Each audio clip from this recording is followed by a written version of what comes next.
Hola a todos y bienvenidos a un nuevo vídeo de Millennials Consulting. En este vídeo vamos a ver qué es SalesEQ. SalesEQ es una herramienta de preventa que tiene un alcance enfocado a la página web. Me remarco mucho de preventa porque el objetivo de SalesEQ es facilitar y comprender la interacción de los usuarios o posibles clientes con nuestra web, ¿vale? Bien es cierto que tiene otras interacciones tiene interacciones con herramientas postventa, como puede ser Zoho Desk, pero su principal objetivo es el de la preventa, ¿vale? Se enfoca en tres pilares básicos. El primero es el tracking de los visitantes en la web.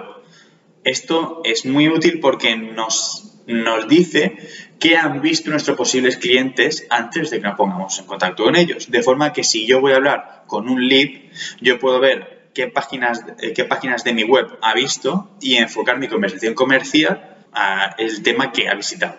Por ejemplo, si tuviésemos una tienda de zapatillas que también vendemos balones, podemos ver si un posible cliente ha visto solo webs de balones, no vamos a perder el tiempo hablando de zapatillas, sino que nos vamos a enfocar directamente en lo que sabemos que le interesa. Otro pilar es el chat web, una vía de contacto que tienen disponible tanto nuestros posibles clientes como nuestros clientes. Cuando están navegando por la web y les surge alguna duda, pueden directamente hablar con nosotros mediante el chat web, sin tener que llamar por teléfono, al comercial, etcétera, etcétera. Y el último pilar es el chatbot.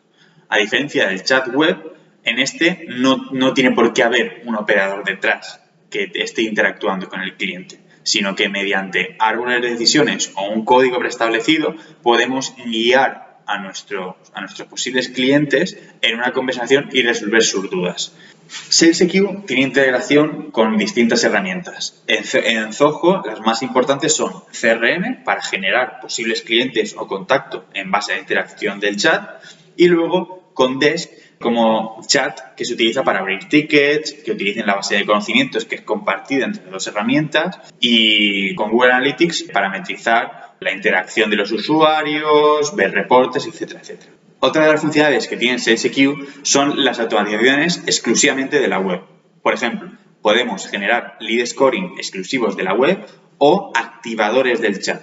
Por ejemplo, si vemos que nuestros clientes tienen muchas dudas en una URL concreta, podemos poner que cuando pase X tiempo en una URL, automáticamente les salga el chat, ¿vale? Para así incentivar que nos pregunten, captar datos y generar posibles clientes. Estas son algunas de las funcionalidades que tiene SalesEQ. Si quieres saber más, suscríbete a nuestro canal.